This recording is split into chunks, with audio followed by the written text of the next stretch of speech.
What is up, Not So Pro Football Talk? This is the first segment of Not So Pro Seahawks Talk. So I'm ready to get this started. Let's start off by just going straight into the game. So, as you can see, this is going to be all about the Seahawks, not so much about the 49ers. That if you want to see that, you can go ahead and watch AJ's Not So Pro 49er Talk.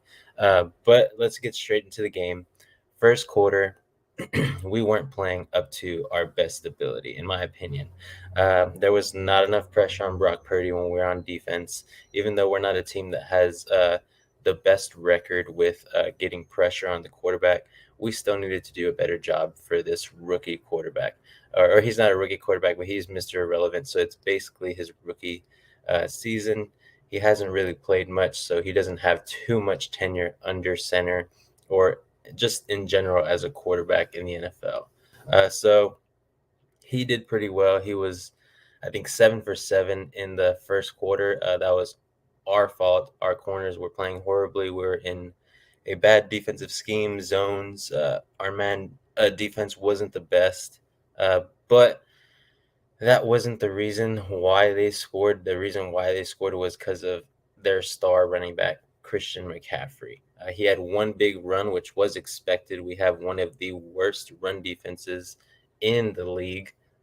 So that was expected, but also Kittle, George Kittle, who has been quiet the entire season, always comes to play against the Seahawks, and that was a big issue. So first quarter was not looking so good for us, but at the end of the day, the score was only 7-0 at the end of the first quarter. So our offense was shut down, kind of expected going into the game. We played against the 49ers once. This was the second time this season, but we know that they have the best defense, if not a top three best defense. But against us, they always come to play. We always do decent against them, but this game we did a little bit better. Going into the second quarter, I mean, DK finally gets going. Our offense is finally clicking just a little bit. Tyler Lockett is getting the ball. DK Metcalf is playing hard against, I believe his last name is Ward. AJ will probably talk about him in his video, but Ward was doing decently well against DK Metcalf. DK Metcalf was just out muscling him when he got the ball. So the offense started to get some rhythm. Geno was playing at a lower caliber than he usually is. He couldn't read the defense all too well. I believe he threw an interception in this quarter, which really put us back. If I'm not mistaken, I think it was called back by a flag, so he was kind of saved with this one. But he couldn't read the defenses all that well, whether they were in zone or man. The safeties were coming down, and Hufunga, I think, was the guy who got an interception on him that got called back. So the defense was also doing better in this quarter, but Geno Smith was not helping us at all. And then we had that fumble with Travis Homer right before halftime. So we were only able to get 3 points on the board in the second quarter. So at this point in the game, it was 3-14. We just needed to clean up some stuff. And one big thing that could have changed that momentum where the 49ers scored was Diggs should have caught that ball. He should have caught that interception right before halftime. That would have helped us get better field position instead of having only 3 points. We could have had 6 or 10 points at this point. So that was a big issue. We need to catch the ball on defense. We need to catch the ball on offense, and we need to run the ball better. Our run offense was not good, but that was kind of expected too because the 49ers run defense has been amazing this past year. But going on after halftime, we were thinking of some big adjustments, hopefully by Pete Carroll, Clint Hurt, as well as Shane Waldron on the offensive coordinator side. We definitely needed to change some things on the offensive side because defense was playing pretty well, in my opinion, holding the 49ers to only 14 points with all the stars that they have. So to start off the third quarter, it was not the best. Kittle goes for like a 60-something yard touchdown.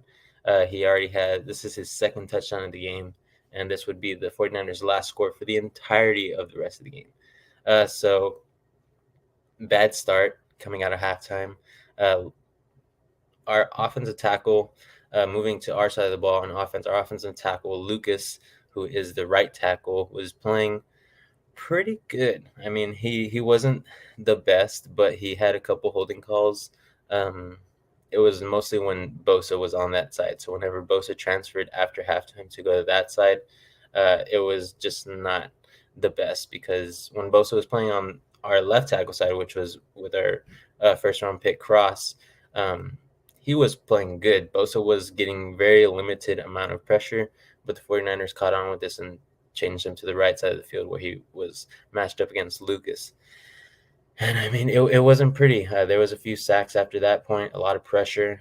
So 49ers did great adjusting there. Our offensive line needed to do better and at least double team or Nick Bosa, because Nick Bosa is one of the best defensive ends in the league, and he was showing it against us. So our third down on defense was our third down defense was horrible. We kept giving up third down conversions of 19 yards, 15 yards, 8 yards, when they were behind the chains, basically. It was not good. So we have to do better on that, especially when we're trailing. We need to get stops. I know it's not going to be every third down that we get a stop, but we needed stops. And that was our downfall because the 49ers had the ball. They kept running it. We could not stop their run defense or run offense, my bad. So yeah, just something that was good in this quarter up to this point was that Charles Cross, as I said earlier, our left tackle was playing amazingly against Bosa. So props to him. He's been one of the best linemen that we've had after the draft. So it's his rookie season. He's been playing very, very well. Very proud of that. But going on into the fourth quarter, this is where we had our first touchdown. So at this point, before that touchdown, it was 6-21. But this touchdown came late. We were driving. Had a great drive because we were in a rush to score. This was about when there was 5 minutes left in the fourth quarter, so a little too late. But we got the score. We looked very good on offense, so that's what Gino needs to do going into these next few games.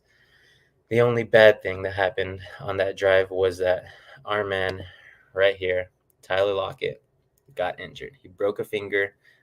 It was a bone break, so his finger was not just dislocated, but it was broken. So he did need to get surgery for that. He's hopeful that he can come back for a portion of the regular season. Hopefully, when we go ahead and play the Rams, it's a stretch, but we do need him. He is a great guy. But the guy that's going to step up is Derek Young. Derek Young is our fourth string, basically, because it's Tyler Lockett, DK Metcalf, and then Noah Fant is not considered a wide receiver, but he is our third option all the time. So Derek Young will come in. He should play decently well in his position. He should be getting a lot of catches. So that's something I'm looking forward to because in this game, he had a big catch called back by a holding call, and that was on Lucas. But Derek Young should fill in nicely for Tyler Lockett, but it is a huge loss for us going into the last 3 weeks of the season, especially with this playoff push that we need to have. But getting back to the game, another injury was Jordan Brooks. It was a slight neck injury. He was getting it massaged on the side of the sideline. Nothing like Deshaun Watson, nothing like that. But he was injured for a little while. So that was an issue. It should be fixed by the next game. Hopefully it was just a strain and they were just being very protective of his health, which we should be. But again, in the fourth quarter, after we scored, the score is 13-21. It's 8-point game, 1-score game, but we could not stop the run. I believe the 49ers backup, can't remember his name, but AJ will, I'm sure, be ramping about him because he is the rookie that he has been talking about, and he went off for at least a 45-yard run to seal the game. So that can't be an issue. We can't rely on getting an onside kick as we did not try it, but we have to stop that defense. I believe we had one timeout, the 2-minute warning, and we just could not get it done. They got 2 first downs, and the game was essentially over after that. So, not a bad performance against one of the top teams in the league, which is the 49ers at this point, in my opinion. They are not number one, they're not number two, but I have them ranked number 3 or 4 in the category of the top teams in the NFL currently. So, for us to go in there and give them a 13 to 21 point game, it is good for us, especially going into the latter half of our season. Just to get into that portion, since playoffs is going to be a huge, huge thing that we need to get in our grasp, because we've been playing very well this year. As of late, we have not won too many games that we needed to win. We should have won against the Panthers. We should have run against the Raiders. Those are 2 wins that we should have had, and we should have been 9-5 at this point. But we're 7-7. We're trying to fight into the playoffs. We need the Commanders right here, or the Giants to lose. So let me go ahead and talk about the Commanders real fast. Their upcoming schedule is not too bad. They are the ones that I'm hopeful we can beat out. This week they have the Giants, so I'm predicting that they should lose this game. I think the Giants are the better team with Saquon Barkley. He should be running all over them. I think that the Giants will win. Hopefully that is what happens. That will help us move up against them next week. So going on with their schedule, they do have the 49ers, so that is another game that they could lose in week 16. Hopefully we can win against the Jets, but I'll talk about our schedule later. And week 17, the Commanders have the Browns. I think that is another game that the Commanders could possibly lose, but don't put it past them to win against the Browns. The Browns are not the best team at this point, and I think the Commanders could squeeze out a win here. So that's just being realistic on the way the Commanders are playing. I think they could lose against the Giants, 49ers, but come and get a win versus the Browns. Now, the last week, this depends if the Cowboys are solidified in the playoffs. If they want to rest their players, Commanders go against the Cowboys in the last week. So that's going to be a big one. If the Commanders can win there, it's going to be hard for us to squeeze into the playoffs. But if the Commanders lose, we should have the outright spot, as long as we know, Reed has been talking about what the Packers need to get into the playoffs. As long as we win at least 2 out of our 3 next games, we should be a solidified playoff contender. So we just need the Commanders to lose at least 2 games. If not 3 would be the best scenario. So if they can lose against the Giants, 49ers, and Cowboys, that would be our best scenario. But going into the Giants' schedule, they have the Commanders, like I said, this week. They should be playing, I believe, on Saturday, if not Sunday. But it's kind of weird with all these Saturday, Sunday games, so I haven't been able to keep up with it too much. Been a little bit busy. But in Week 16, the Giants have the Vikings. I think that is a game that they could possibly lose. I think the Vikings are a great team. Reed does not, but that will be talked about on his channel, most likely again. But after that, the Giants play the Colts. I think they can beat the Colts the way the Colts are playing. And then the last week of the regular season, this is also another game where the Eagles, who they face up against in Week 18, could bench their starters. So this could possibly be a game that the Giants win, but I'm hoping that the Eagles beat them so we can have a higher seed in the playoffs if we do win those 2 games that we need. So Giants need to lose against the Vikings and Eagles, and we can possibly be fighting for that number 6 spot instead of the 7 spot. So that's what we need for the Giants to do, just for us to get a better seed in the playoffs if we do win those 2 games. But now let's get to our matchups. So our matchups are going to be, well, not the Jets yet, but the Kansas City Chiefs. So we play the Chiefs in Week 16. It's going to be a tough game. I'm not too sure if we can pull this one out, but if we do end up beating the Chiefs, it would give us a huge push into the playoffs. It's going to be hard the way Gino's been playing. He hasn't had the best decision-making when he passes. So if we can get that under control, get those interceptions to a minimum, and get Kenneth Walker III back to running the ball the way he usually does, I think that is our best bet of winning. Our defense just needs to play decent. The Chiefs are going to score points, but we need to score points on offense. If we can get a few stops against the Chiefs, hopefully hold down Travis Kelce just a little bit, because we were not able to with George Kittle.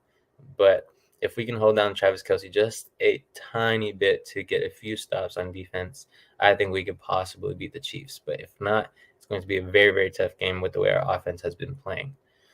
Next, we go up against the Jets in Week 17. It's going to be another tough game. We're playing against another tough defense, but it's not as tough as the 49ers defense. The way we put up points against the 49ers this past week, I think we can possibly beat the Jets. The Jets have good cornerbacks. They have a decent linebacker core, and they have a decent defensive line. So I think that we can do great the way that Cross and Lucas were playing at the right tackle and left tackle position. If we can hold the sacks to a minimum and give Geno Smith some time to pass, I think we will be fine, and I think we could possibly win this game. So this one is a 50-50. It just depends on how our offense comes to play, as well as our defense against Mike White, who I'm hoping it will be out so we can play against Wilson. I think he is not the best quarterback, and decision-making is not his superpower. If you saw that on ESPN, I thought that was hilarious. But if we play against Mike White, I think we have a tougher time. Mike White is a good quarterback at this point. He has a great mind about him. He has a high football IQ. So I think if we play against Mike White, it will be tough. But if we play against Wilson, I think we have a chance. So we just got to get past that defense, and I think we can win that game. Now we go up against the Rams in the last week. We will not be sitting any players, so I think that we can beat the Rams. We beat them once already. It was a decent game. We did not play the best, but the Rams also came to play. Our defense was not the best when we did play them, so hopefully going into this last week, hopefully we have a chance to make playoffs, and I think that will give our team the hunger and the drive to possibly get in there and get into the playoffs with that last spot, if not the sixth spot. But other than that, guys, I hope that you liked what I'm talking about. I hope I'm very knowledgeable with what the Seahawks have. I think that we will be just fine. We have two tough matchups against the Chiefs and Jets, but the Rams game we should win. We should be able to sweep them this year. But give me some feedback. What do you guys think that I should do? What is something that you want to hear about? And for you Seahawks fans, go down there, subscribe at Twitter, Twitch, Spotify, TikTok, Facebook, YouTube, wherever you're watching. I would really appreciate it. We're on our road to 400 subscribers on YouTube, so go ahead and hit the subscribe button there. But other than that, hopefully y'all stick with me here, and this is the first episode of Not So Pro Seahawks Talk. So other than that, it's been great, and I'll see y'all next week on Saturday.